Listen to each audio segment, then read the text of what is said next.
We are here live with Brett Gossellin. Now, if you joined us last time, we ended up breaking down the first half of my conversation with Mike Antonucci from 2020, and he was going into the allegations that I had then and the questions that I had then.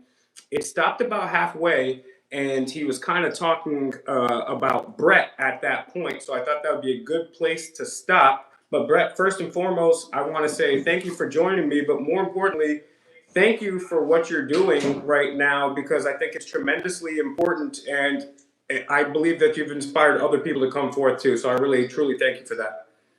And I really appreciate you giving me a platform in which I'm able to tell, my story. This has been an insane week, to say the least. To think that for 6 years it was kind of like out of sight, out of mind, and then all of a sudden, just everything happened last Sunday, and you're reliving everything over and over and over again, and now you're talking to people that have now either,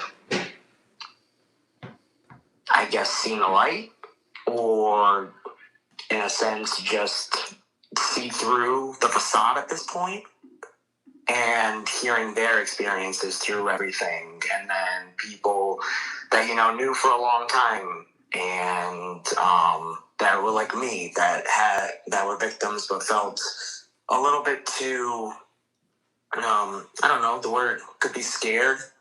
Mike had a good way of doing intimidation in like non-aggressive ways. So, yeah. So let's Thanks start again for having me. Yeah, it's my pleasure. I'm like you, Brett. I've never met you, but I once considered Mike my best friend. I thought he was an awesome guy. And one of the things that I have seen throughout this is some patterns with Mike, but also just like one of the things I want to say off rip too is this is only about Mike Antonucci.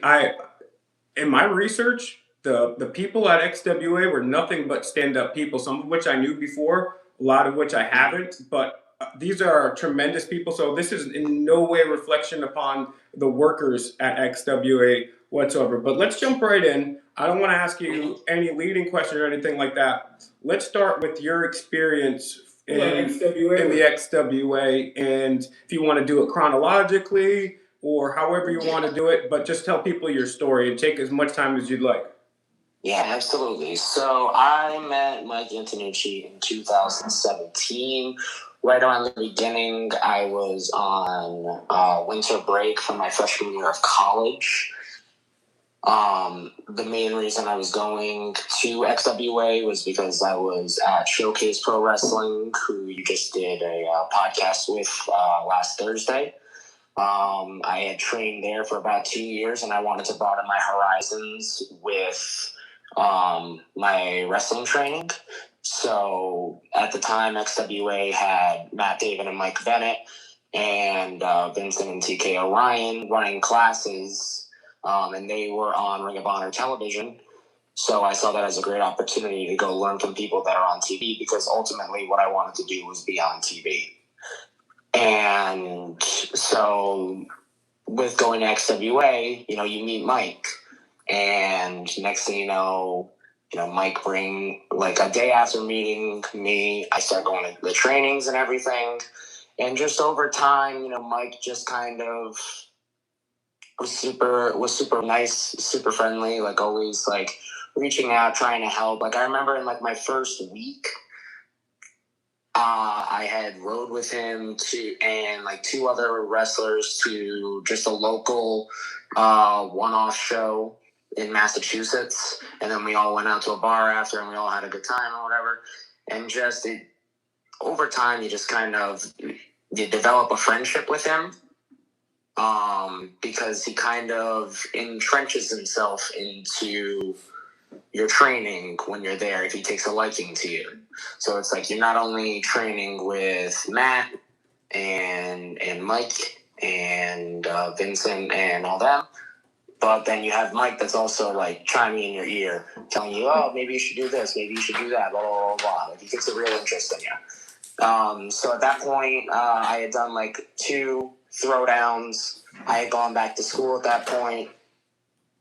I just finished up my freshman year, and then I went back to training at XWA during the summer. And since I was a little bit more consistent then, I was on throwdowns pretty much throughout the entire summer. And then once I got to the end of summer, I was like, you know what? I'll go ahead and just keep coming back every week and do throwdowns just to get the extra experience. So, I was at XWA a lot every week, and I was like, all right, I'll do the throwdowns for experience, but I wasn't going to training. So I wasn't seeing Matt and Mike as often. And so I was seeing Mike more often. And so Mike, we started to develop more of a friendship. The following summer, he had given me a job at his company, which is Premier, the company that he was under for Cox Communications. So this guy literally got me a job that I learned a brand new trade that I used after college.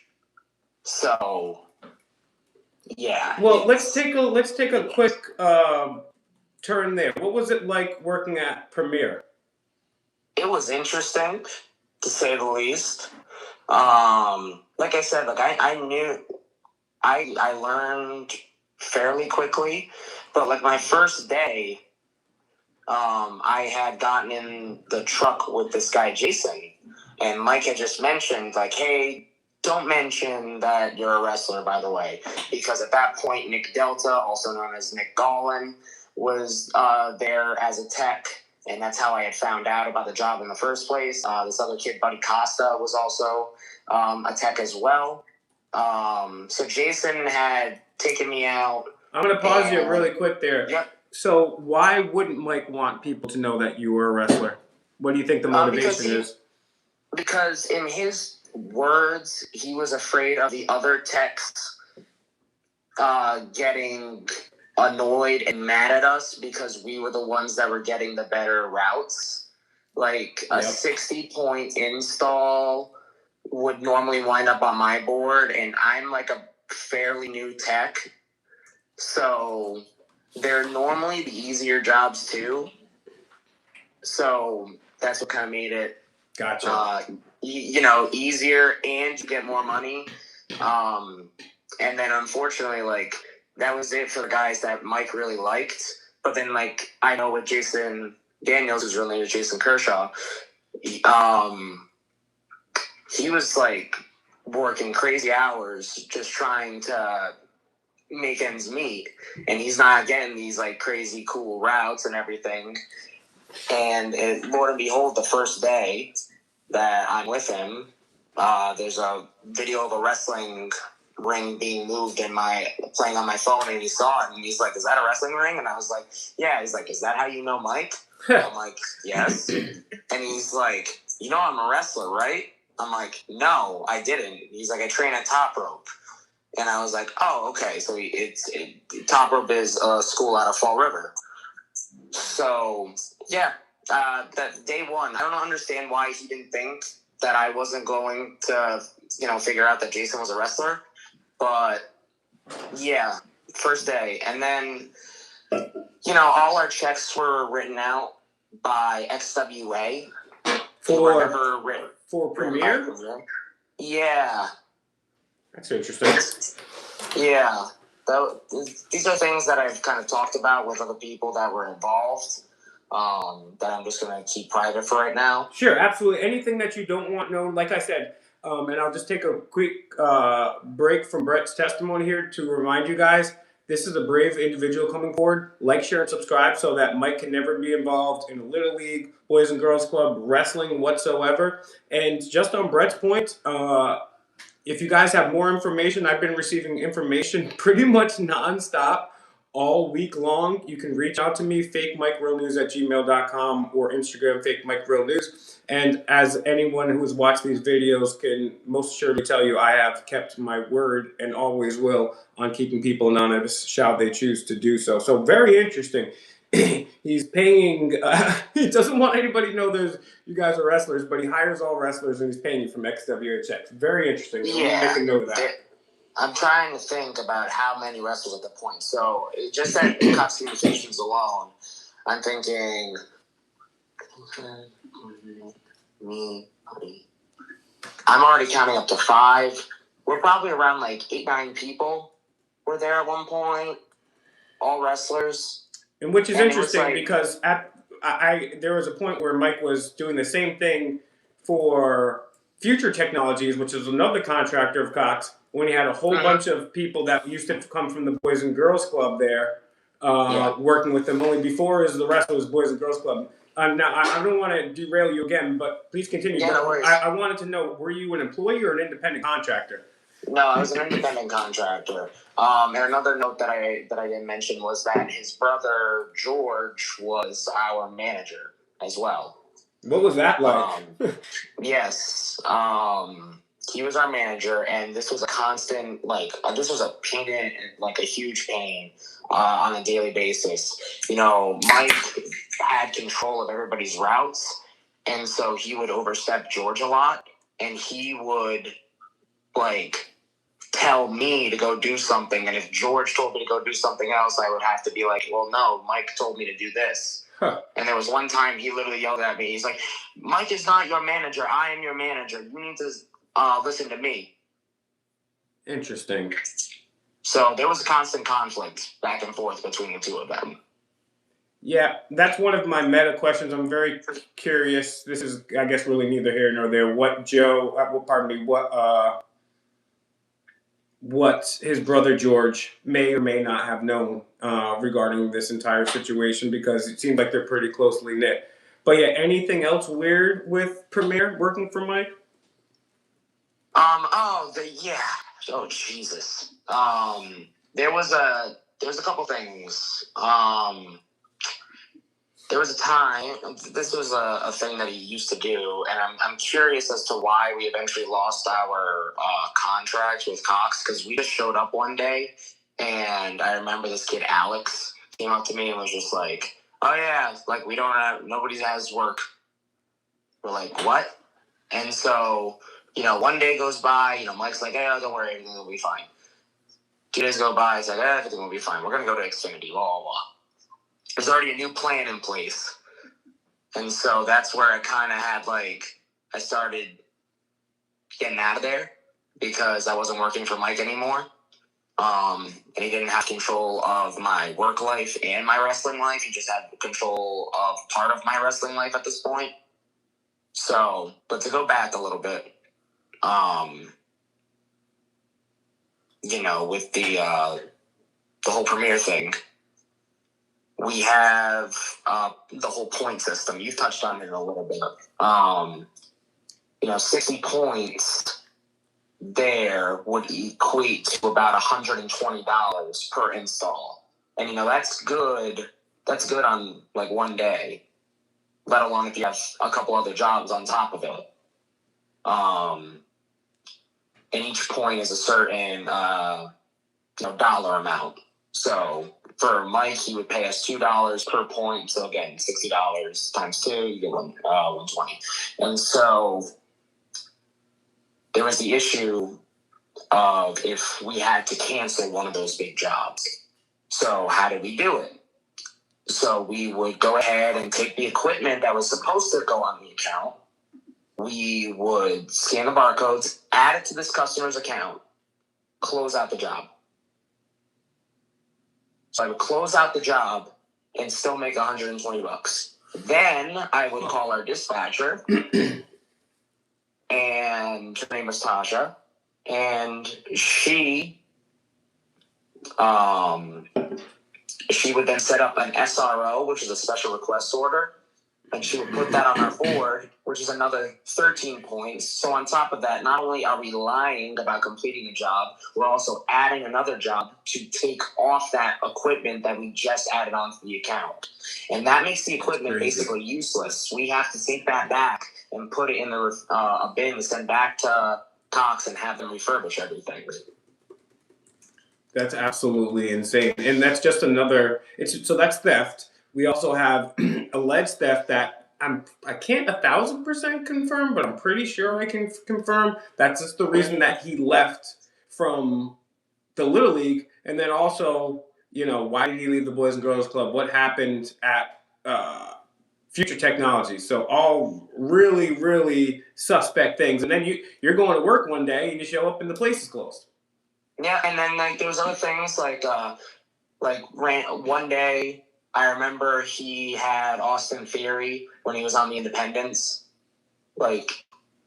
He came up and Mike called me and he was like, "Hey, just I'm gonna take a couple of your jobs away. Just come to my house and play video games with Austin Theory." And then me and Theory played 2K on the couch with Mike sitting right next to us. That's the most Mike thing ever. Seriously, and now, did he at least reimburse you for the time that you were off of work? Nope. Now, do you know if Austin was staying over Mike's house?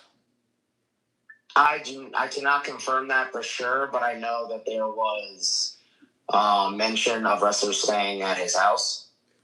I know a ton did. I'm not exactly sure which ones. I know some definitely did, which is fine. I stayed at Mike's house too. Just because you stayed at Mike's house doesn't necessarily mean anything. But yeah, I'm just trying to put trying to put all these pieces together best I can. Absolutely.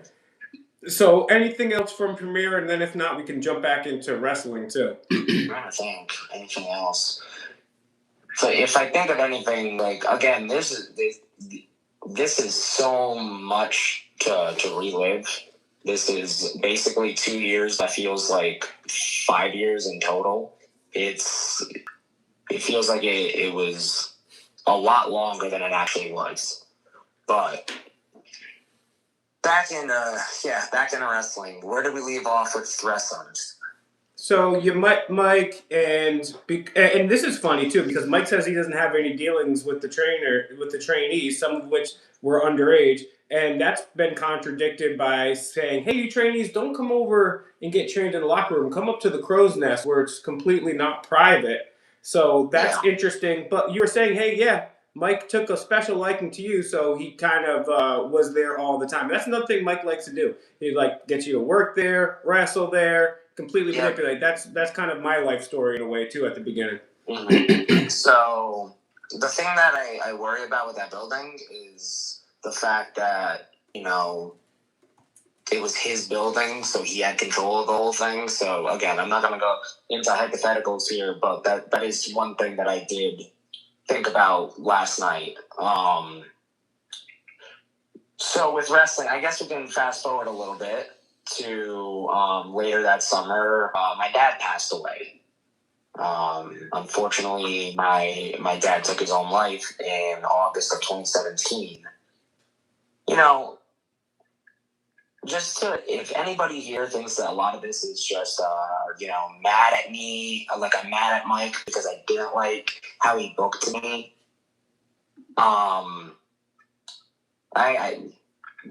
this dude drove me home to find out the news that my dad died.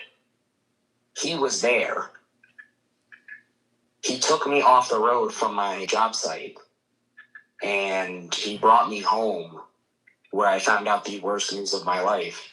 And then after that, literally gave me advice on how to go about it because his father had passed.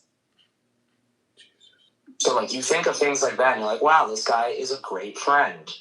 And then the Disney trip. Oh, God, that Disney trip. That was the turning point where I started to realize that this is starting to become this may be manipulation.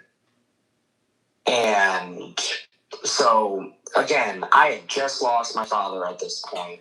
I know for a fact that my family is moving out of the house. So as I'm going back and forth from school to home, I'm slowly watching my house just disappear before my eyes because my mom's selling everything that's inside. Jesus Christ. And, a month after, Mike's like, let's go to Disney World. Me, his kid John, and his kid Nick, and him. It's like, oh, let's all go to Disney World. It'll be great. And so the trip was planned for the next month. I was like, yeah, sure, why not? And just, at first I didn't think anything of it. And then we got closer and closer to the date, and just something didn't sit right in my stomach. And I was like, I didn't like it.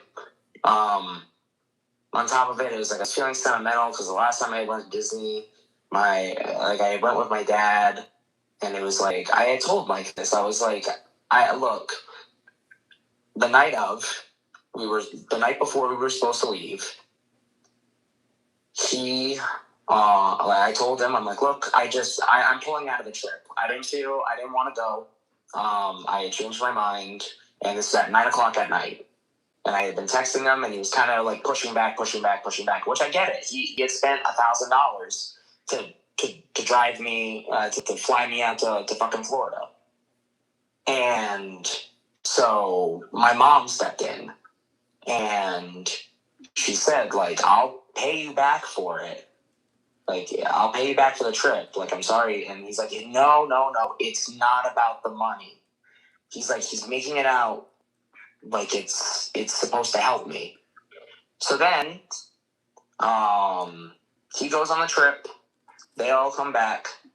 Before you continue, I'm sorry to interrupt, but you said earlier, that happened a month later. The trip was planned for, but you had a weird feeling. You had a feeling in your stomach, something to that effect. What was that weird feeling? What were the feelings that you were feeling at that time? Because before it seems like, okay, this guy's a cool guy. He's helping me out with my family and my dad passing. What was the change there? Why am I going to Disney World with a guy that's twice my age? Fair point. Like that was the 3 times, but yeah. Yeah, and my I just thought, like, on top of it, like, I think back now, like, if my dad saw that, he'd be like, absolutely not. Because that would be, I don't know, that's just weird. I'm 19 at that point. It's like, this guy is in his 40s or whatever. I don't even know how old he was at that point. But it's just weird. And what was even weirder is when we came back. When he came back, I went into Throwdown that week. And mind you, I'm not getting paid for Throwdown.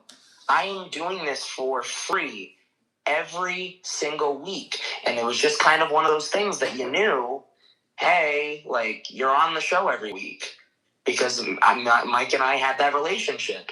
So I drive the hour and a half from New Haven, Connecticut, all the way back to West Warwick, Rhode Island, for free in a truck, which is not good on gas mileage. That's dedication.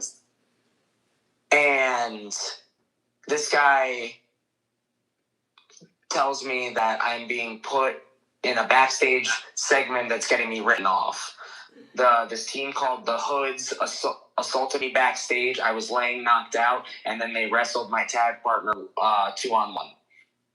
And was this getting written off temporarily or just totally? And if so, what was his explanation as to why? We all know the real reason why, because you didn't go to Disney. Yes. But what was his explanation to you? He was cold towards me. He wouldn't say a word. It's like when my ex would be mad at me, she just gave me the silent treatment. And so, go ahead, keep going. So, I remember being like, all right, well, okay, I understand he's mad. I'm like, I'm sure he'll get over it. There's a show this Saturday. It's a big show. It's got Kevin Nash on it. I'm sure I'll be fine by then. 2 days pass, get to Saturday, drove all the way there. I'm going to drive all the way back afterwards. And I get there, and I'm like, hey, like, do I have a match? And Mike looks at me and just goes, no, you were written off, and then walks away. Wow. And then I was like, okay. I was like, I guess we'll just close out the week. I mean, I get it. I get he's upset. So I go home, week passes, get to Thursday, and I'm like, all right, do I have a match? And he's like, no. He's like, you're written off. And I was like, all right, dude, like, here's the thing. All right. Can you at least give me the heads up? Please? Like, I am driving back and forth from Rhode Island to Connecticut for free because I want to wrestle. If I'm not getting anything else, then I'd rather just stay and hang out with my friends or do something productive. Not sit there and wait for him to, get over everything that happened.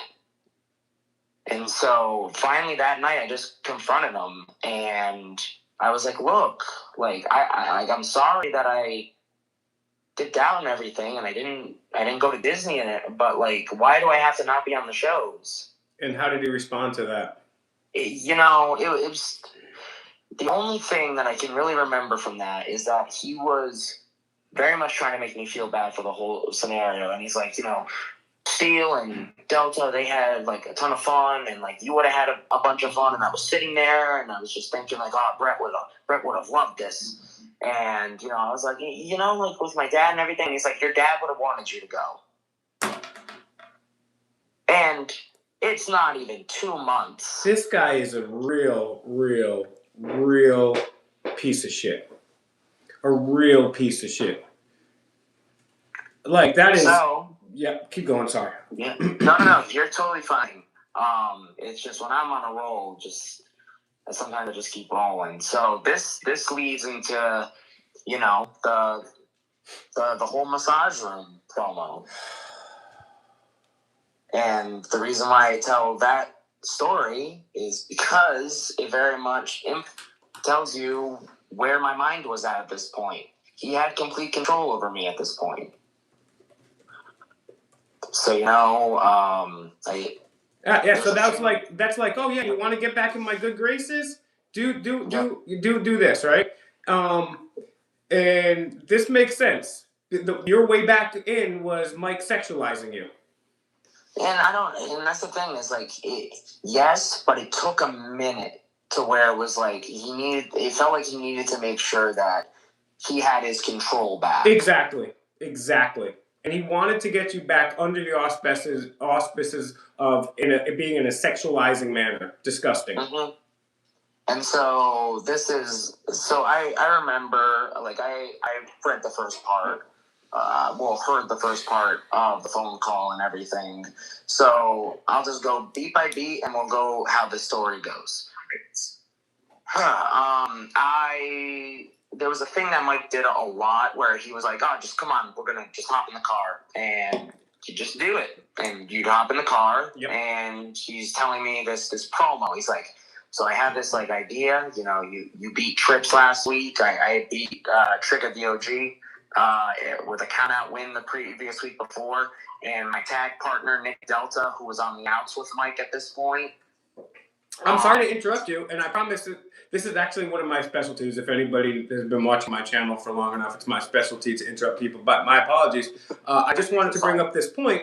Mike actually claims that you guys, in the audio recording I covered last week, 2 days ago, he claims it was you guys that came to him with the idea and pitched it to him. So I'm just going to put this out to you. All right? Let's fast forward a little bit. The basis of this promo is that I am going to have another guy to give me a happy ending. I'm going to go pitch that to my promoter. Jesus Christ, dude. Like, is that something like look? It would be one thing if it was a hot. It would be one thing if he was like, "Hey, look, I'm sorry, I was emotional, this and all this stuff," and he was like, "Okay, here's a hot chick for you." This is insane. It's not even a hot chick. It was another guy. It was the other guy. And so, like, let's get back to it. It's like you get in the car. It tells you about what the whole idea of the promo is. It's like, okay, you're gonna get massaged by a masseuse, and then the hand's gonna move down creepily, and then she's gonna give you a happy ending, and you're gonna sell it. And that's the thing is, like, anybody that knows me, I have a big personality, so like I'm gonna sell it. But at the same time, my mind is like, this is weird. this is a weird promo. But in the back of my mind, I was like, no, Mike wouldn't do this. Mike wouldn't do anything like weird like that. Like, this guy is my friend. Like, he cares. You know, you're just under the brainwashing at that point. Jesus Christ, you're right. And so, you know, I'm in fear too because I want to wrestle. And so we meet up with Craig David, the alpha male, the leader of the whole group. And so it was Mike, Craig, me, and Nick Delta. We walk into the salon. We talk to the owner. The owner gives us a spot up the stairs on the room to the right. Now, it's a small staircase with a room on either side once you walk up. Okay? The room is small. Craig wouldn't have fit, which he confirmed in his thing. Now, just so everybody knows, on Sunday, he was telling his locker room that Craig was in the room when it happened. Yeah. So why would he say the opposite there? What's going on with that? I mean, we know he's a liar, but what's the reason he's lying? Because when Delta, myself, and Mike walked into the room, he had told, obviously it's a massage thing. I have to be shirtless. That's fine. I take my shirt off every week. That's no big deal. But then it was like, all right, pants off. And I was like, whoa. Like, no. I was like, why do we need to do that? You're going to have a towel over me. And he's like, oh, I guess you just don't want to be booked. And in my mind... Jesus Christ. In my mind, I just immediately think back to what happened with Disney. That's insane. And the crazy part about this is you're not the only person that has made comments like this in the last week alone. That is truly disgusting. And anybody that watches the promo, which, by the way, if he has an unedited version, I'd love to see it. Oh, yeah, he claims he does. So this is the weird part, okay? He states I don't know why in his phone call with you, he asked you the difference between underwear and boxers and then said that I was not in my underwear nor boxers. Like, why do we have to bring up the distinction if I wasn't there already? You know what I mean? Yeah. Like, it was a very needless question if I was wearing my sweatpants, for example. Exactly. And like you said, as you and Mike both know, he has a towel over you anyways. Exactly. So why are we taking off pants? Exactly. And if the shot's only from the tummy up, what difference does it make? Exactly. And so we did one take, right? And again, anybody that knows me, big personality, right? I did the take because, again, I wanted to wrestle, so, I committed to it, and apparently I was too loud, and that was the one thing the owner asked us to do, was to be quiet because there's other guests. So he came upstairs and talked to us, and the look on this guy's face when he walked in to see me, the guy playing the masseuse, which was Nick Delta, wearing gloves to cover his hairy arms, Jesus. And then you have Mike in the corner holding an iPhone pointed right at us. That is so... I can only imagine what went through this guy's mind. What were you being too loud by, faking the happy ending or cutting a promo? Yep, exactly. I was too loud faking the happy ending. That is insane. Mike says he wasn't even in the room. He's over there with the iPhone. This is insane. Keep going. I'm sorry. Yeah. He said, Mike said that Craig was in the room while this all happened. And, again, if Craig was in front of the door, the owner wouldn't have been able to walk into the room in general. And so the owner walks in, he sees this. Mm-hmm.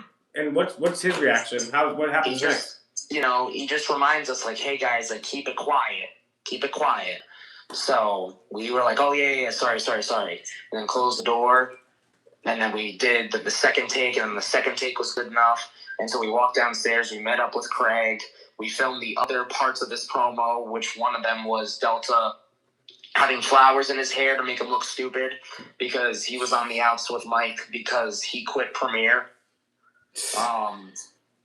This is like some. This is crazy. This is like tries to make you do like a humiliation ritual, guys. If you're just joining, this video today is brought to you by the XWA Kingdom. Rent out your birthday parties now. If you want the best, most kid-friendly atmosphere, where grown men are faking happy endings, you're going to want to book your birthday party now at the XWA Kingdom. Directly message Mike Antonucci, and you can get and that's obviously a joke. Like, share, and subscribe with this video. Let's get this out. This is insane. This is absolutely insane.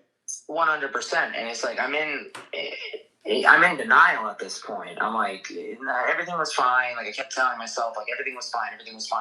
And it's like everybody, like, you're trying to justify to yourself. You're like, I just did something, like, humiliating that I wasn't comfortable with. And now, like, I have to justify it to myself. And I did that. I just justified it to myself for so long. Well, you know, none of this is your fault, dude. I mean, the reason, I know. Yeah, and that's the thing. It's like he did this to me. He did this to countless other people, and thanks to you coming out and sharing this, Jay, and all these other people coming forward with their testimonies and confirmations of your testimonies, has been extremely powerful. If you are still on the fence now, reach out. You don't have to reach out to me. Fine, make a post. If you want to reach out, I will honor my word to keep you anonymous. Fake Mike Real News on Instagram, Fake Mike Real News at Gmail. We need to get this out, and then hopefully well, not necessarily hopefully, but if there is a victim out there that is still getting abused and they want to come forward, this would be the time to do it. So I was told by somebody that Mike was actually at like Warwick Mall right before, like whatever. There was something where Mike apparently has another, younger guy like under his wing and everything. So again, rumor and innuendo, but he's still doing this stuff allegedly. So we just want to spread the word as much as we can. Let's see, where did I leave off? So you're talking about how the other kid had flowers in his hair because Mike was trying to, yeah. So, Delta was on the outs with Mike at that point and trying to work his way back in. Mike, the way Mike worked, it was like, it's kind of like a cult. You had like a inner circle of his guys, and his guys were always my age or, pretty much my age. Or in Steele's case, he was 17 going on 18. Wow. Which, by the way, I do want to mention this. Shit. The thing that the day that my dad passed away, we were originally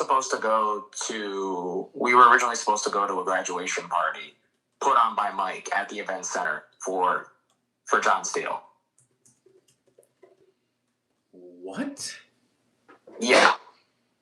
That's why I got in the car with Mike, because I thought, oh, well, he's taking me out of work so I can go with him to the graduation party. Oh my God! Wow.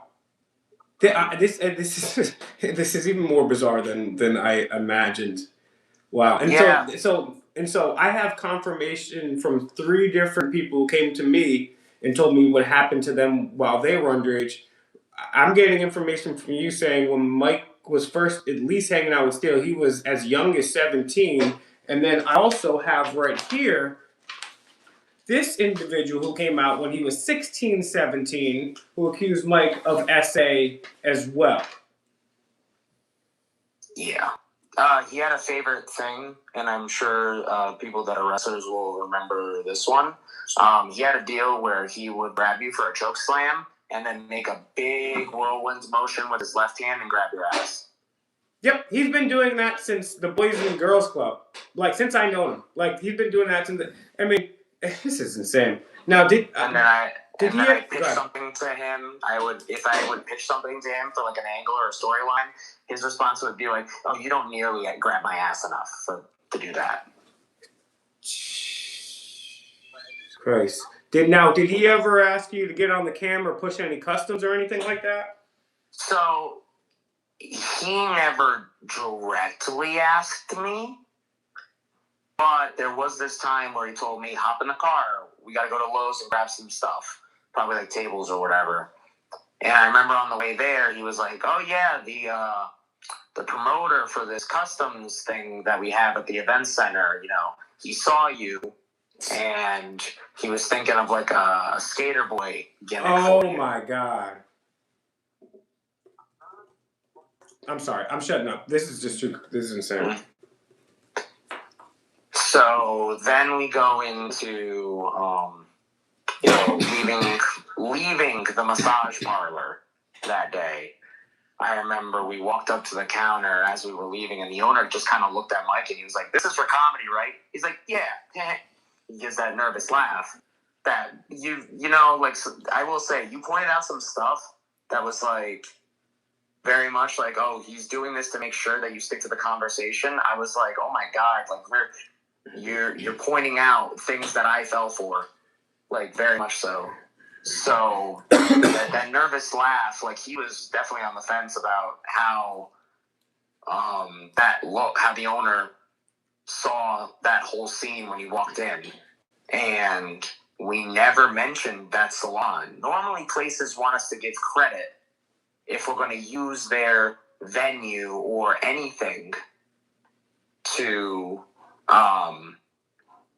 do a promo or anything like that. Like, you normally shout them out on like Facebook or whatever, just like, "Hey, thanks for allowing us to use your facility," or something like that. Like, this guy told us not to. Yeah. Well, according to Mike, he's gonna in the time that he was downstairs, he typed up a written statement. So that's fascinating. And to said Mike did nothing wrong. So I can't wait to get my hands on that. I'd love to see that. And gave Mike gift certificates, according to Mike, as well, too. Yeah, I'm sure he used it on somebody else. I'm sure Mike never got any damn gift certificates. All right. Any other points you want to make before we go to this little audio here?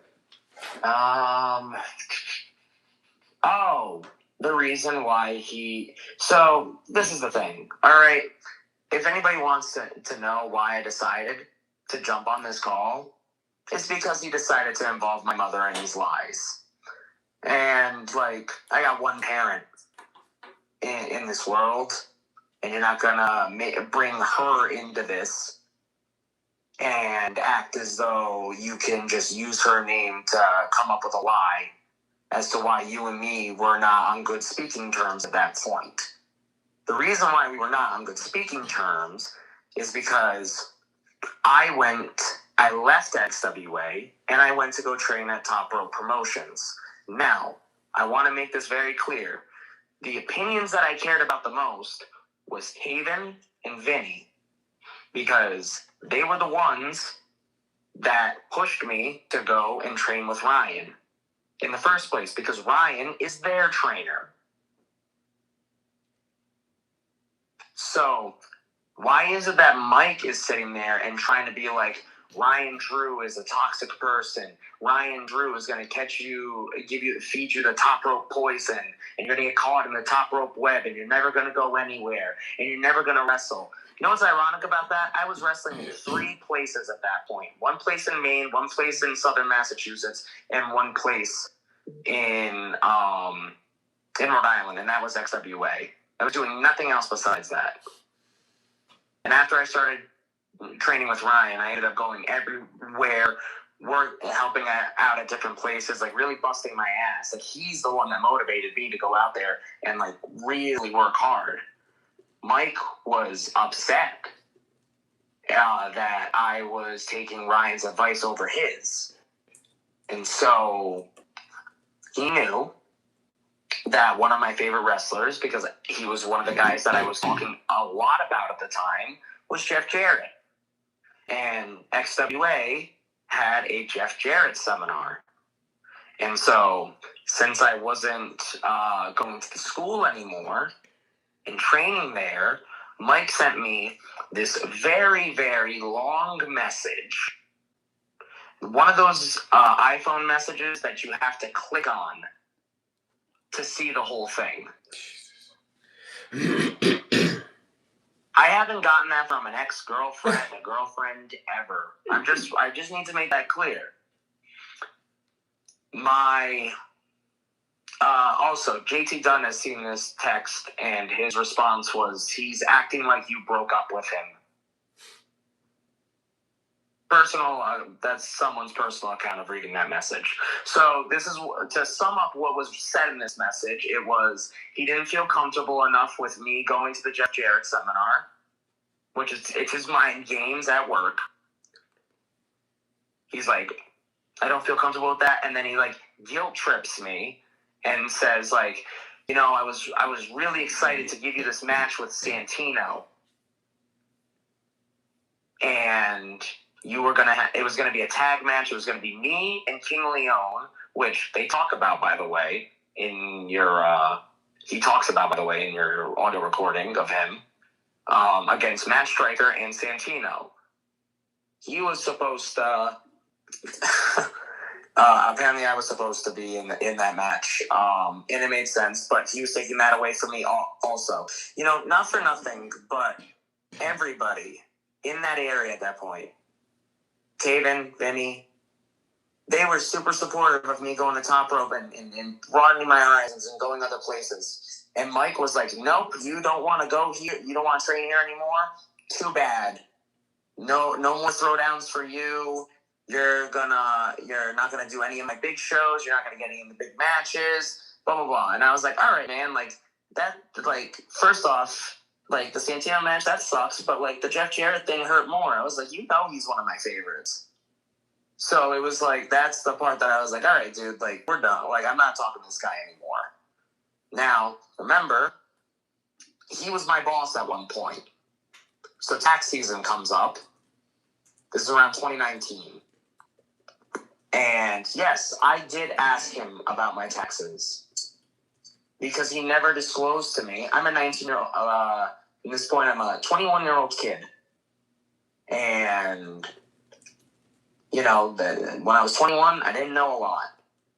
I didn't know that my taxes didn't get taken out of my freaking checks because I was a subcontractor and I had to fill out a 1099. He never disclosed any of that stuff. And, like, again, like, yeah, should I have been more aware of that? Yeah, that's on me. But that's the reason why. They have to tell you your 1099 contracts. They legally have to tell you the difference between the employment types, and they have to tell you have to do your taxes a little bit differently. But you'd think he would go a little more even out of the way to do it for you because you're a good friend and he wants to take you to Disney and you're working for him. Mm-hmm. Mind you, you're working for him, wrestling for him for free all the time too. Yep. And yeah, that was the only time I talked to him about that afterwards. I had just kind of gone forward and just went on with my life up until that point. It was 2019. I wasn't wrestling for XWA anymore. You know, he'd see me occasionally. You know, I would have like a word or two with him, but that was pretty much it. Like I was just out, and I had no mind control, nothing, because I wasn't working for him anymore and I wasn't wrestling for him anymore. So you start to realize, like, man, some of this stuff is weird that happened, and like you really start to piece everything together. And around the time 2020 rolls around, you know, COVID hits and everything shuts down. And I was one of those wrestlers that didn't know what to do without wrestling. So, yeah. Didn't know anything about wrestling. Oh, sorry. I'm losing my train of thought. Yeah, so I just wanted to ask, too, do you know who replaced you in Mike's life? You're part of the circle. Who replaced you when you left? I have no idea, to be completely honest. I know there was this kid, Alex. He just kind of vanished one day. He was training there and then he disappeared. There's a lot of guys that just kind of came and went, but the core was always Joey Bones, John Steele, Nick Delta, and then whoever else was like around at the time that Mike was trying to bring in that he liked. But it always revolved around that core circle. How many men of his age or any woman over the age of 18 did Mike hang out with during that time? Barely over the age of 18. Women. Did he hang out with any women? Oh, None. How about any? Did he? But outside of maybe people he knew from wrestling, did he hang out with anybody over 30? I mean, the only people that he would hang out are over 30 are the ones that are wrestling. Like exactly. So nobody. Okay. Yep. Yeah. All right. So if you missed last week's broadcast, I go over the 2 days ago broadcast. We went over the first half hour of Mike's phone call. Now we're going to go to the part here. If there's any point where you want to jump in, Brett, just yell cut, pause, stop, or whatever, and we can chime in here. All right, sounds good. All right, you broke up. You know? Can you hear me? Yeah, last thing. Shit.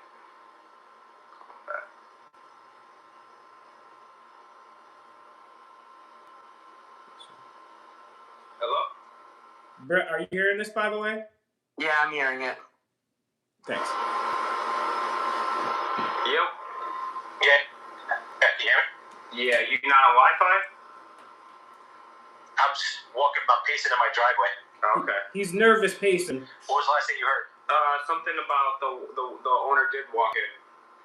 Okay, so the owner came in, did not say what Brett said he said. The owner came in to say, hey, how long do you guys think you're going to be? Because I have a client in the room right next to us, and we usually have it 100% quiet in the rooms, and they could hear us talking.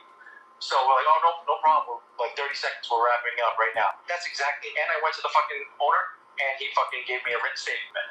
So, and he was...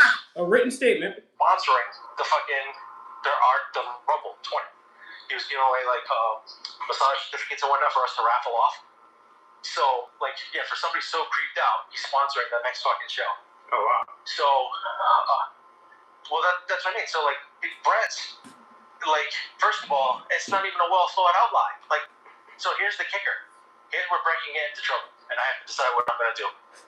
The third guy in the room that can corroborate everything, Brett called him right before posting, told him he was going to alter the facts just a bit, and if anybody asks, please go along with it.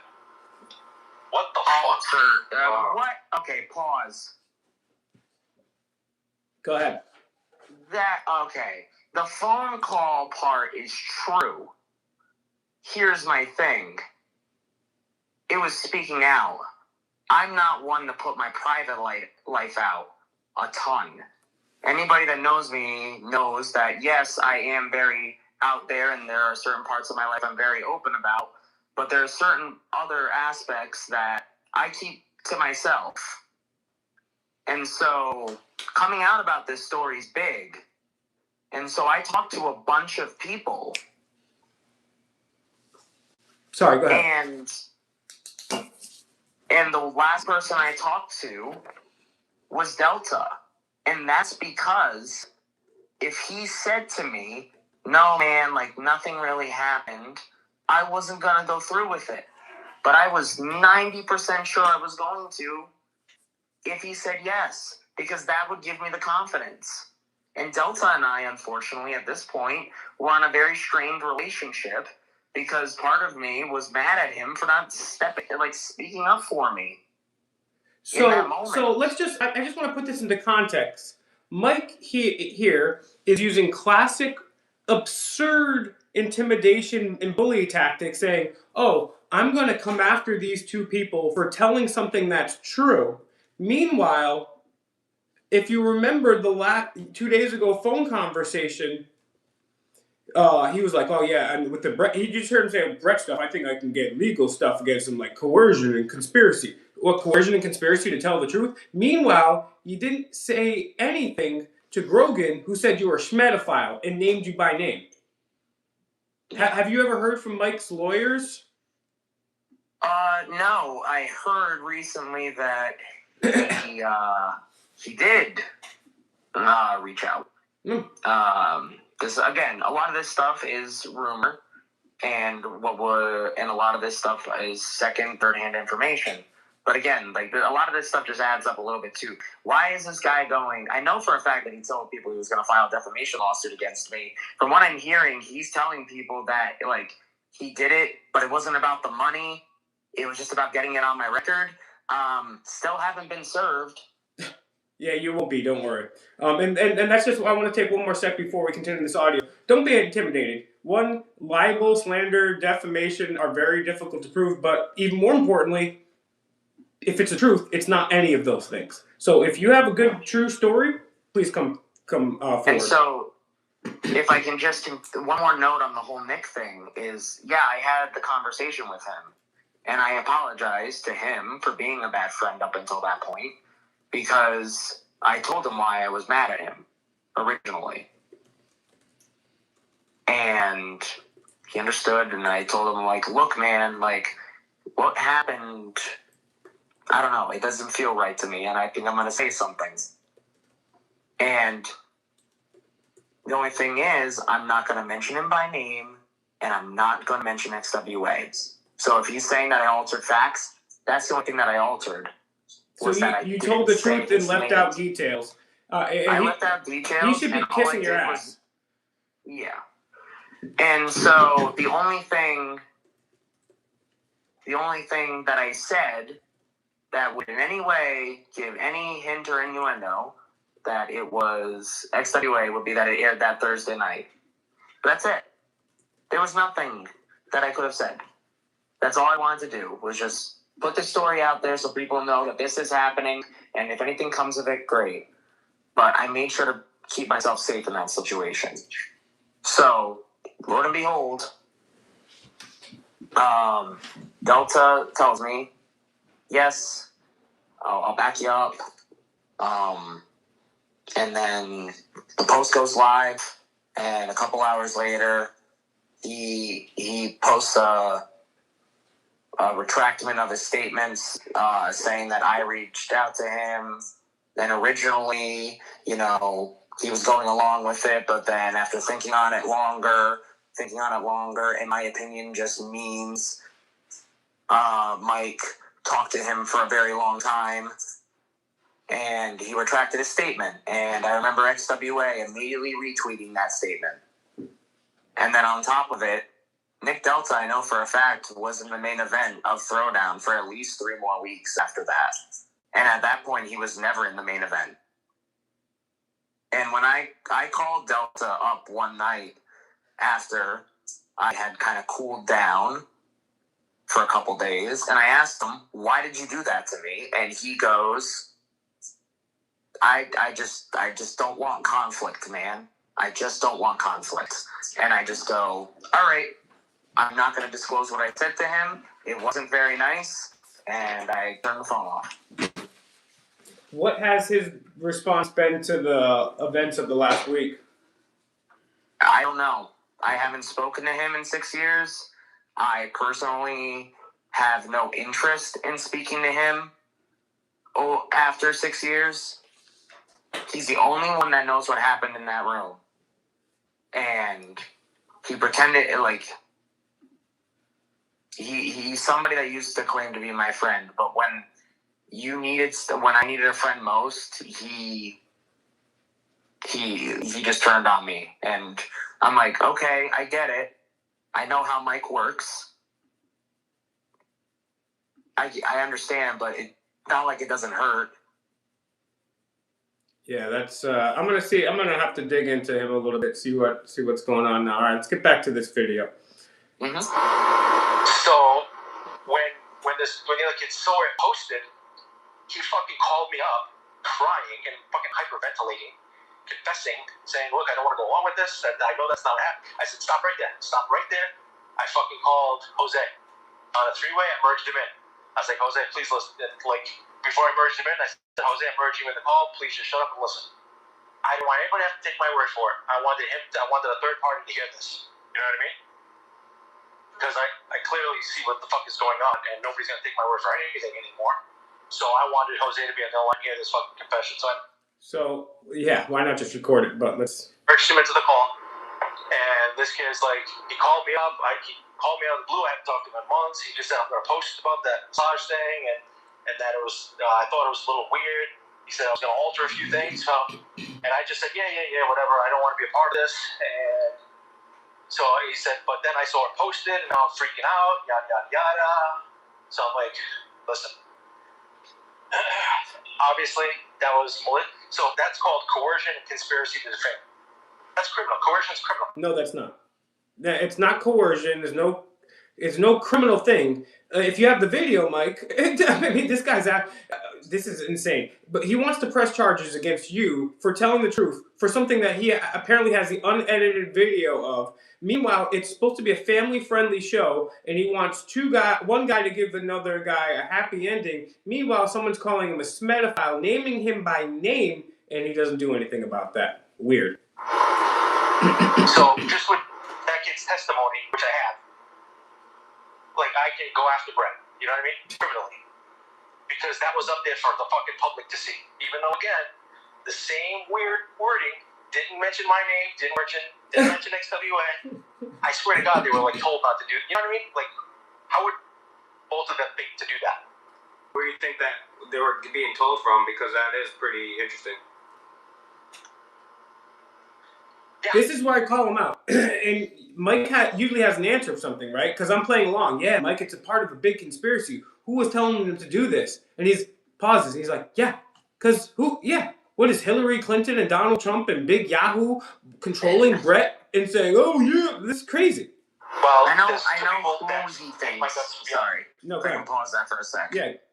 I know who he thinks. I know, too. Well, we won't bring that up. But, like, that person is some type of puppet master, right? Come on. It's just ridiculous. Apparently. Yeah, he's the real Big Yahoo. Yeah. Where do you think that they were being told from? Because that is pretty interesting. Yeah. Well, there's two people that hate my guts beyond fucking a passion. So it's one of them. And one of them, like this kid JT, I know for a fact is a puppeteer for a lot of fucking poison. He has been over the years, even when he fucking wrestled for us. Our falling out is because he got so pissed that I took the belt off him for Sammy Guevara. And he was already pissed because this kid, Sammy Guevara, got signed to AEW, which is, I don't know if you've heard of them.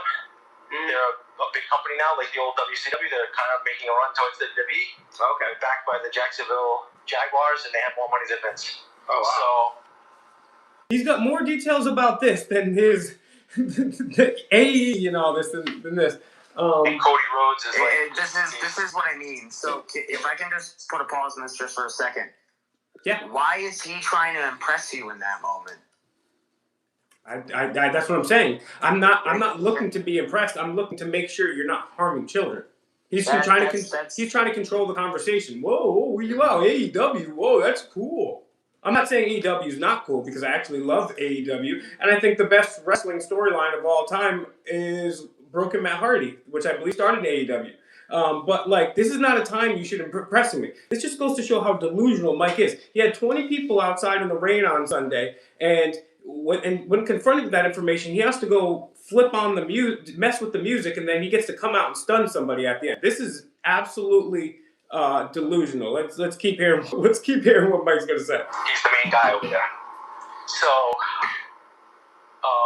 he was pissed that literally AEW was signing all of these independent guys. Anybody worth anything, they were signing. And guess who wasn't getting signed? This fucking kid JT. So he's already got a chip on his shoulder. He's already pissed about that. Do you know JT? Who's this? Yeah, it's JT Dunn. Oh, okay, gotcha. That's what I thought. I just wanted to make sure. Okay, gotcha. Because he brags, I'm the greatest and blah, blah, blah. He's got a God complex. Anybody that knows him will tell you this. That's not fucking drinking his Kool-Aid anyway. Like anybody else, the fucking thousands of other people will tell you.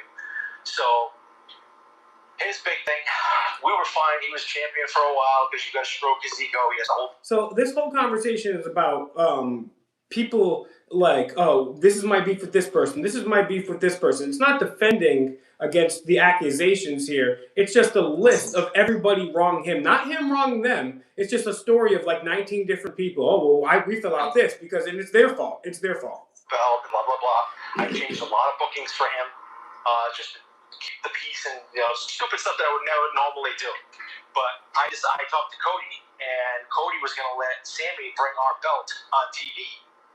So that was huge for me. That's publicity, you know what I mean? Commentator on stage. Okay. real quick. Highly doubt that is all I'm going to say. Okay. I'm going to highly doubt that, and let me just make this point this out as a story. Cody only wrestled for XWA one time, and Mike bought his tights off of him day of. Jesus Christ. And hung them up in the XWA. How much did he spend on that? I have no idea. I have zero idea this happened before I got there, like right before I got there.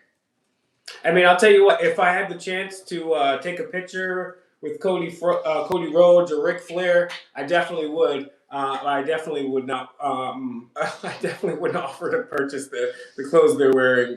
But let's continue.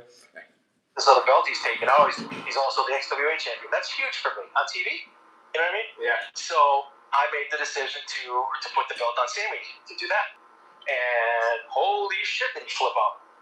He started, spew of poison in the fucking locker room, talking shit to all the guys in the back. Then he cuts this promo without me knowing about it.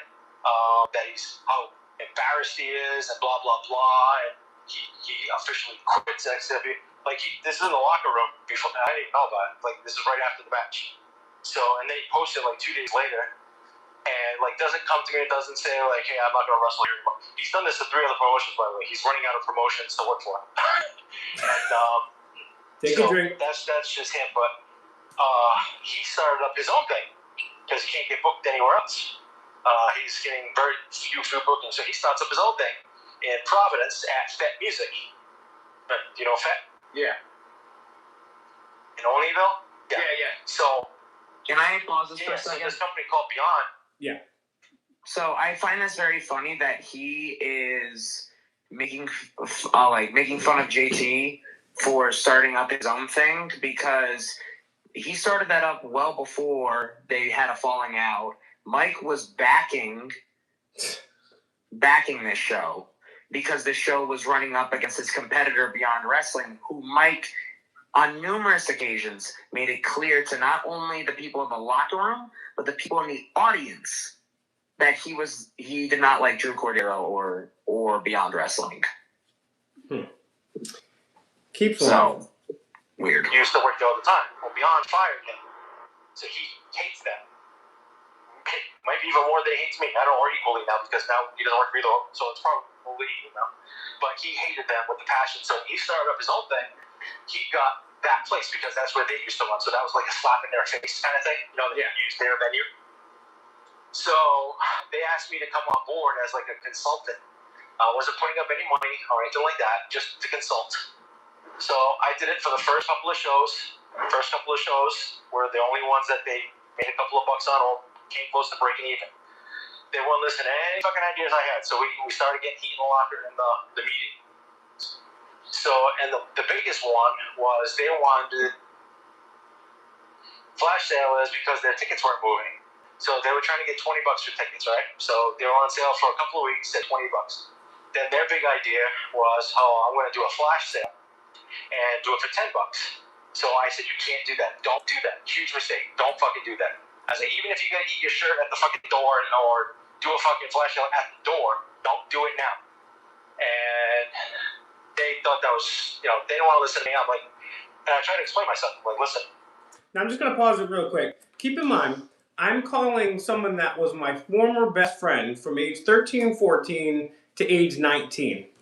And I'm saying, hey, people are calling you a smedophile online, and there are not just one, not just two, but 3 people coming forward saying weird things about you. And then I have other people from the past that have nothing to do with wrestling that are telling me weird things about you. Hey, Will, Cody Rhodes, XWA, remember when he took a bump? And then you remember Beyond Wrestling. Let me tell you about the politics of local wrestling. What? It makes no sense. What? The answer is I'm not a smedophile. I don't know who these guys are saying that. Why? And the thing is, all right, if I was a wrestler and Mike didn't book me or I worked my butt off and Mike wasn't screwing with me, I would either say, all right, I'd either train harder or go find another wrestling gym to train at. I would make up something that he harmed somebody else. Mike has the most accusations out of everybody in the speaking out movement. I said, you do nothing but negative with that. First of all, you're going to piss everybody off that just bought one a week ago at $20. Because now if they waited, they could have got it for $10. Are you going to give them refunds? Well, now you're fucking losing money all around. Now you might as well not run. Yeah. He said, no, we're not going to give refunds. I'm like, well, then you're going to piss everybody off who just bought a ticket at regular price. I said, and flip side of that, now those people, as soon as you put your tickets on next month on sale, they're not going to buy. They're going to wait for you to do that flash sale because they know you do it now. Yeah. So they didn't listen to me. They did their stupid flash sale. What happened? They fucking pissed off. Holy shit, the negative comments of the people that bought tickets say, I want a refund, blah, blah, blah. And what happened the next show? Nobody fucking bought online tickets. Exactly what I said was going to happen. So I just bowed out and like, look, guys, no hard feelings. You do your thing, I'll do mine. We can both run Rhode Island. We use the same guys. And, I don't like multiple promotions running in a small area, but it's whatever. So I said, you do your thing, no hard feelings. I'm just going to bow out of this. And that's what I did. And they friggin' lost their shirt. They went through 3 different money men who wanted to back it. 3 different fucking people. Wait. So, Got it. Didn't he just say earlier in the conversation that he wasn't backing them financially whatsoever? He was just on as a consultant, and now they're scrambling because they have to look for a new money guy? Yep. And let's talk about the intricacies of Beyond Wrestling. Something that he knows I have no idea about at this point. Yeah, this isn't even anything to do with Beyond Wrestling. It's with the company Wrestling Has a Tomorrow that is now defunct. Well, okay, yeah, okay, gotcha. Mm-hmm. Well, losing money. So I got fucking these random texts from like unknown numbers. Like, one of them was like, they're all pretty much the same message. Like, hey, you know what happens to a snake when you cut off its head, right? ... Like, okay, fucking keep up with the stupid threats, you know what I mean? But one of them, the name of that other company, by the way, is What? WHAT. That's actually the name of the company. The wrestling company? You have the wrestling company? Wrestling has. Yeah, it's called What? Okay. So I actually got a message saying, like, literally, hey, if XWA goes down, what's the only game in town? Like, what the fuck? You know what I mean? Mm-hmm. Like, they're not drawing because, I'm still here. Our shows still do well. We do fine on tickets. We do fine on our crowds. They're fucking losing their shirt. So now all of a sudden I start getting these fucking texts. So I approached both of them, the people that ran that, and they denied it, of course. And this other guy, Rich, I talked to him, and he seemed like a straight up dude, looked me straight in the eye. I said, dude, if I have a problem with you, I'd come to you right to your face. I would never say that or do this. Real quick. I'm just coming to you. What does this have to do with me? Absolutely. That's what I'm saying. He just like, it was like a run-on novel, not a sentence, not a paragraph. He just word salad from Brett. Now we're going to the Puppet Masters. Now we're going from Beyond Wrestling to What Wrestling. It's just like, he's just spewing shit out there, dude. I don't like, that's why I was like, wait, is he still talking about Beyond? Is he talking about what? Consulting? They didn't have money. They had all the money. Then the next second they don't have the money. None of this makes logical sense. And even now, listening to this years later, and again for like the 3rd or 4th time in the past couple of days, now having a much better understanding of the context and the wrestling organizations and who he's talking about by name, this shit still don't make no sense. He's just like talking shit. This is insane. I was like, somebody's saying that shit to me.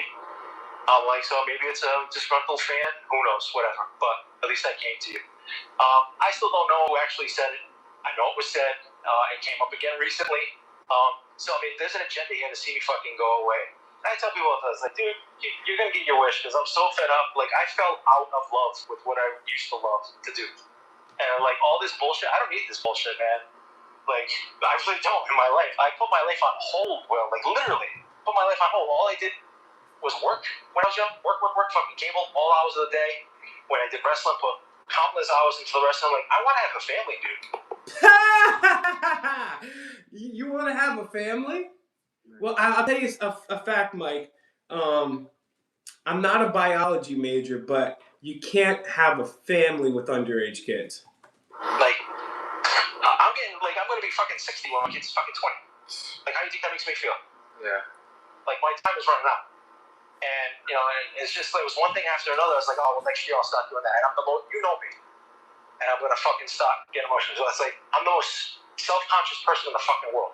I'm self-conscious about my weight. I'm self-conscious about my fucking teeth when I fucking... Hey, Mike, you're fat. And you got jacked up, ugly teeth. Look at them trying to put a pity party. He's being accused of assaulting people and being an active smetophile. He freaking just word vomits for an hour and then, oh, I'm a little overweight. Oh, everyone in the wrestling world wants to get me. You're fat and you have jacked up teeth. You look weird as hell. Like, it's some money. I got the things I'm fucking right now, and I refuse to get braces because I'm like, I'm not gonna get braces at my age and fucking get made fun of. So I got those Invisalign things trying to fix my fucking teeth. I'm like, I'm not gonna fucking, you know, actively go out with chicks and stuff like that. And I can't fucking kiss girls because my teeth are all fucked up. You know how my teeth used to be. So, like, I'm super self-conscious, and it was like one thing after another, after another, after another. It's like, and before I know it, now I'm fucking 40. Dude, how old are you? You gotta be, what, are you 38, 39? Almost, yeah, 38. How old are you? 38. Holy shit.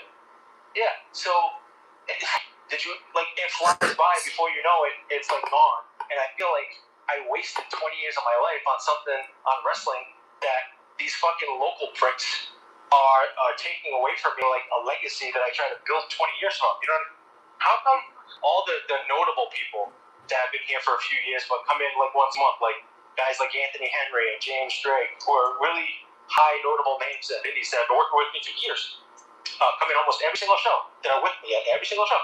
How come they never once came out and said anything? It's like, Because you just answered the question, Mike. They're only there one time because they only pop in, and because you actually pay them money, unlike the underage boys that you have wrestling for you, Mike. That's why, because they're not there to see all the disgusting, weird things, and you actually pay them. They come and they leave. That's why. What an idiot. Oh, there, man. That's a little kind of a creepy situation. You know, it's always these local kids that, one, can't cut it, or got kicked out, or, you know. Well, maybe you shouldn't be hanging out with kids. Maybe you should do work with grown men. Fucking bullshit over this or bullshit over that. It's like, I never had any problems when I just ran shows and we just went home after the fucking show. And I didn't try to help out local people. I didn't try to give this guy a chance. I didn't try to do that. Never had issues. Ever since I started the school and I tried to give this guy a chance, and this guy a chance, and this guy a chance, well, you kind of suck, so you can't make it. Oh, fuck you, I'll take you down, blah, blah, blah, blah, blah. Dude, it's like, I'm mentally at my capacity. Like, what the fuck? Like, I'm trying to take care of my... This is so devastating for me. I'm a little bit overweight, and I have a couple angry fans. This is... crazy. Dude, I don't need wrestling. You know what I mean? And I know, like, everybody in wrestling is fake as fuck. I only have one good friend out of, like, I shouldn't say one, but I have one true friend. My best friend is Alan, and that we talk every single day. Not anymore. You know what I mean? And I met him. You remember Alan, Jason Blake? Yeah. Mm-hmm. He wrestled when you were there. Yeah. So, so all this time, you know, Jose I'm friends with, you know, Corey Green and stuff like that, but I don't hang around with those people. I don't, like, Jose I'll hang around with, and we do stuff a lot too. Corey I don't really see a lot. We talk every now and then. He'll come down for shows, but then he leaves right after the show, and that's pretty much it. At least Alan, we hang out after the show. I mean, I think Alan knows me better than anybody in the fucking universe. He knows me better than myself. But that's interesting. He's literally the one person I'm thankful for wrestling for. I mean, I was friends with you before wrestling. You came into it with me. You know, same thing with Billy, same thing with Jason. So I don't count that because you came into it with me. We were friends before wrestling. Yeah. So, dude, Will, like, I don't know, man. Like, if this were you, all right. So when I went to go talk to the lawyer, I gave him everything. Right? I told him the whole Brett thing. I said, first of all, I can give you the promo. I can give you the written statement from the other guy in the room saying that he was called and he was asked to lie, and this obviously is not what happened. I can give you the fucking statement from the owner. Let me get those, Mike. I'll shut up. I'll delete my entire channel right now. And my Facebook. I'll delete them if you give me those. Saying that never happened. That's literally everything he said in that post. So, first of all, nothing illegal. They're not implying anything illegal, but they're trying to paint me like a creep. You know what I mean? Okay, so if someone's calling you a creep, that's not illegal. Like, I can call you a creep. Mike, you're a creep. You're a fat creep with weird teeth. You can't sue me. You can't sue me because it's my opinion. And you just said it here. You are a fat creep with messed up teeth. You can't sue anybody because of that. You could sue somebody that accused you of being a schmedophile if you were in fact not one. So I'm going to sue somebody who did something said something that was true and it is legal, but I'm not going to sue somebody that calls me a schmedophile. Make this make sense. Yeah. So, and that can fucking hurt business. People are like, oh man, that stuff's going on. Maybe I'm not going to go there. And that can fucking hurt. So, and that's what they're fucking going for. And he has to show that there was a monetary damage. He has to show that this post had a direct effect on sales. Yeah. Which it didn't. Except one guy who calls me a pedophile like all the fucking time. And so that started because oh man, I'm flying all over the place. Yeah, you are. A few years ago, is this guy. So I'm gonna pause this here. We have another 20 minutes left. So I'm gonna save that for a third part because we're running pretty long as it is here. But Brett, what's your take on all that was said there, and then any other final points that you want to make? And then I'm going to probably do the end of this video here, probably tomorrow, and if you want, you can join me as well too. But anything you didn't mention, any final comments about at least this part of the audio, or anything else you want to make light of, sir? It's just, towards the end, you could see, I wasn't even chiming in because I was like, what do I have to comment on this? It's, I don't know, in my opinion, it's just kind of,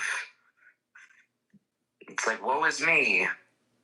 It's like, I don't know, dude. Kind of did some, you messed with a lot of people's lives. And, this is a guy that, again, drove me home to me finding out my dad passed away. This guy made an event that supported suicide awareness. And I was the main event of that show, and I had one of my most memorable matches on that show with someone that I love to death, Kellen Thomas. And, let's say we put his theory into effect. Okay, I didn't like how I was getting booked. I don't know, man. Anybody that knows me knows that I tend to hold on to the good things about people. And they know that, they'll hear things from, I'll tell them things from, years ago. And I'm like, yeah, that meant a lot to me. And out of the blue. And they're like, they had no idea. If I'm willing to go ahead and come forward about what you did after the good things you did, I don't know, that would say a lot to me. Yeah, no, totally. And you know what? I mean, in the last couple weeks, the amount of people that have come to me independently from one another saying the same things, the same patterns over and over and over again shows me that what we're doing here is the right thing. And like I said, Brett, before, this is our first time actually talking one-on-one here. So again, thank you for doing that. But I just want to reiterate again for everybody, in me looking into the XWA, I've heard nothing but amazing stuff about people like Jose, Alan, Brett. Brett, I was told by 4 different people, yeah, Brett is before I even started looking to this, he's an awesome guy. Stand-up dude. And it's so funny because some people that don't even know each other, that have nothing to do with wrestling. Maybe they're involved in the Boys and Girls Club. Maybe they're involved in Little League. Or maybe they work for Mike, or they did cams for Mike. We're saying the same things over and over and over again. So, Brett, thank you so much for joining us. If you can think of anything else, reach out. I appreciate you being here with us, and we'll talk soon, brother. Absolutely. Thank you, everybody. I appreciate you all tuning in.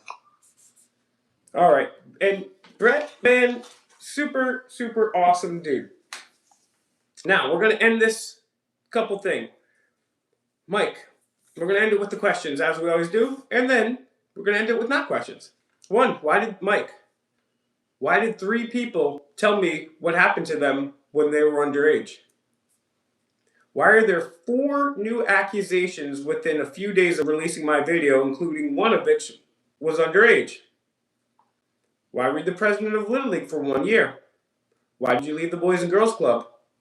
Why did you leave Future Technologies? Why was Premiere shut down? Why were you not there? Why were you Jenna Bauer-Setti? Who is Cam Mod Jim? Why did you ask me and other kids from the Boys and Girls Club if we wanted to go on cam with you? Why did you ask me for roofies? Now forget all those questions. You told me 6 years ago on this very audio recording we just listened to here, folks. I have proof. I have statements. I have text. I have police reports. I went to a lawyer. Okay, show me. Show me you have these police reports. Show me you have these texts. Show me you went to your lawyer.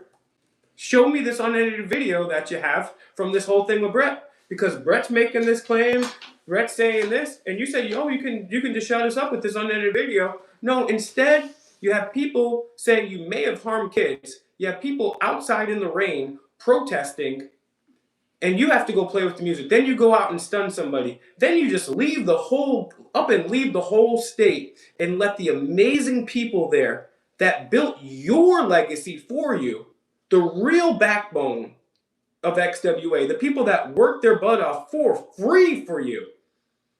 Screw, I'm out. All right, guys, we will be back. Very important, share this video. Take this video, share this video. This is not a video where I'm over here like, oh, let me unbox something. This is a video that by you sharing this video could help save a person's life, help save future trauma from occurring. If you know anybody in wrestling, if you know anybody that ever goes to a Boys and Girls Club or a YMCA, Little League Baseball, if you support the safety of children, share this video. Lastly, if you want to reach out, I still have other people that I need to catch up to. I've got more information. Reach out to me, fakemikerealnews@gmail.com, Instagram, fakemikerealnews. If you're on the fence right now about speaking out, even if something didn't happen to you, just come out and say right now, hey, I disavow what happened with Mike Antonucci. We need the court of public opinion to turn against him, and then those legal gears are going to start grinding. If they haven't already been grinded already. And I'm not somebody that lies like Mike about the potentiality of lawsuits. It would be terrible if the shoe was on the other foot. All right, folks, share this video, and we will see you very soon. Make sure you hit the notification on YouTube, Fake Mike Real News, so you can see next time we go live, because it might be a surprise, and you might want to tune into this because it might be crazy.